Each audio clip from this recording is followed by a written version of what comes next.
Adarsh charitable trust Udupi, Shri Adarsha college of nursing, Adarsha institute of health sciences, Adarsha paramedical college, Adarsha ಆಸ್ಪತ್ರೆ ಮತ್ತು ಶಿಕ್ಷಣ ಇಲಾಖೆ ಸಹಭಾಗಿತ್ವದಲ್ಲಿ ಡಾಕ್ಟರ್ ಸರ್ವಪಲ್ಲಿ ರಾಧಾಕೃಷ್ಣನ್ ಅವರ ಜನ್ಮ ಜಯಂತಿ ಹಾಗೂ ಜಿಲ್ಲಾ ಮಟ್ಟದ ಶಿಕ್ಷಕರ ದಿನಾಚರಣೆ ಹಾಗೂ ಆದರ್ಶ ಶಿಕ್ಷಕ ಪ್ರಶಸ್ತಿ ಪ್ರದಾನ ಸಮಾರಂಭ ನಡೆಯಿತು. ಉಡುಪಿಯ ಅಲೆಬೂರು ಬಳಿ ಇರುವ ರಾಂಪುರ ಆದರ್ಶ ನರ್ಸಿಂಗ್ ಕಾಲೇಜಿನಲ್ಲಿ ನಡೆದ ಕಾರ್ಯಕ್ರಮವನ್ನು ಸಂಸದ ಕೋಟಾ ಶ್ರೀನಿವಾಸ್ ಪೂಜಾರಿಯವರು ದೀಪ ಬೆಳಗಿಸುವುದರ ಮೂಲಕ ಉದ್ಘಾಟಿಸಿದ್ರು. ಇದೇ ಸಂದರ್ಭದಲ್ಲಿ ಸುಮಾರು 30 ಶಿಕ್ಷಕರಿಗೆ ಆದರ್ಶ ಶಿಕ್ಷಕ ಪ್ರಶಸ್ತಿಯನ್ನ ನೀಡಲಾಯಿತು.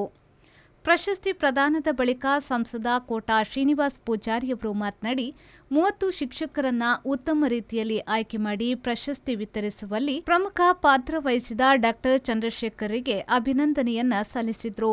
ರಾಷ್ಟ್ರದಲ್ಲಿ ರಾಷ್ಟ್ರಭಕ್ತರ ತಂಡವನ್ನ ಮಾಡಿ ಶಿಕ್ಷಣ ಇಲಾಖೆ ನಿರ್ಮಾಣ ಮಾಡುವ ಕನಸು ಡಾಕ್ಟರ್ ಸರ್ವಪಲ್ಲಿ ರಾಧಾಕೃಷ್ಣ ಅವರ ಕನಸಾಗಿತ್ತು.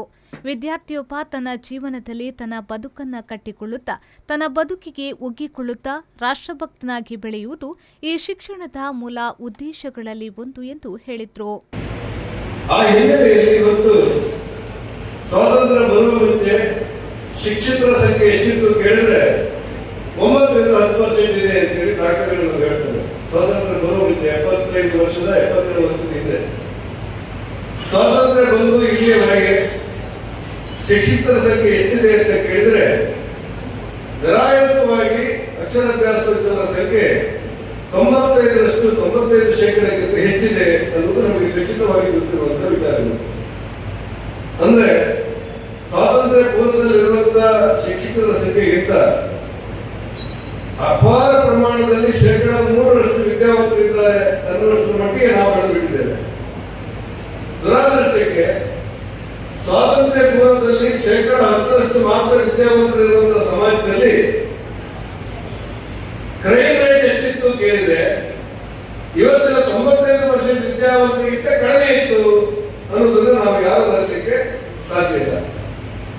ಆ ಕಾರಣಕ್ಕೆ ಶಿಕ್ಷಣ ಸಮಾಜ ಕಟ್ಟುವಂತ ವ್ಯವಸ್ಥೆಯಾಗಿ, ಶಿಕ್ಷಣ ರಾಷ್ಟ್ರಭಕ್ತರನ್ನು ನಿರ್ಮಾಣ ಮಾಡುವಂತ ವ್ಯವಸ್ಥೆಯಾಗಿ ನಮ್ಮ ಆಶಯ, ಸಂವಿಧಾನದ ಆಶಯ ಮತ್ತು ನಮ್ಮ ಹಿರಿಯರ ಡಾಕ್ಟರ್ ಸರ್ವಪಲ್ಲಿ ಅವರ ಆಶಯಗಳನ್ನ ಅರ್ಥ ಮಾಡಿಕೊಂಡು ಶಿಕ್ಷಣ ಇವತ್ತು ಯಾವ ಮಟ್ಟಕ್ಕೆ ಸಾಗಿದೆ ಅಂತ ಯೋಚನೆ ಮಾಡಿದ್ರೆ ನಾವು ಇಂದು ಅತಿಕ್ರಮಿಸಬೇಕಾದಂತ ದಾರಿ ಬಹಳ ದೂರ ಇದೆ ಅನ್ನೋದನ್ನ ನಾವ್ಯಾರು ಅಲ್ಲಿಗೆ ಸಾಧ್ಯ ಇರುವಂತ ಸ್ಥಿತಿಯಲ್ಲಿ ನಾವು ಸಮಾಜದಲ್ಲಿದ್ದೇವೆ.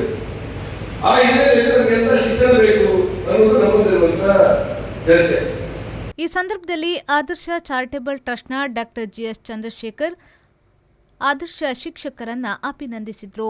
ಕಾರ್ಯಕ್ರಮದಲ್ಲಿ ಕಾಪು ವಿಧಾನಸಭಾ ಕ್ಷೇತ್ರದ ಶಾಸಕ ಗುರ್ಮೆ ಸುರೇಶ್ ಶೆಟ್ಟಿ, ಅಪರ ಜಿಲ್ಲಾಧಿಕಾರಿ ಮಮತಾ ದೇವಿ, ಅಲೆಬೂರು ಗ್ರಾಮ ಪಂಚಾಯತ್ ಅಧ್ಯಕ್ಷ ಯತೀಶ್ ಕುಮಾರ್, ಶಿಕ್ಷಣ ಇಲಾಖೆಯ ಉಪನಿರ್ದೇಶಕರಾದ ಗಣಪತಿ ಕೆ, ವೈದ್ಯಕೀಯ ನಿರ್ದೇಶಕರು ಮತ್ತು ಅಧ್ಯಕ್ಷರು, ಆದರ್ಶ ಆಸ್ಪತ್ರೆ ಉಡುಪಿ ಮತ್ತು ಆದರ್ಶ ಚಾರಿಟೇಬಲ್ ಟ್ರಸ್ಟ್ನ ಡಾಕ್ಟರ್ ಜಿಎಸ್ ಚಂದ್ರಶೇಖರ್, ಎಂಟಿ ವಿಮಲಾ ಚಂದ್ರಶೇಖರ್, ಸುದೀನಾ, ಪ್ರೊಫೆಸರ್ ರವಿಕುಮಾರ್ ಉಪಸ್ಥಿತರಿದ್ದರು. ಶ್ರೀಜಿತ್, ವಿ4 ನ್ಯೂಸ್, ಉಡುಪಿ.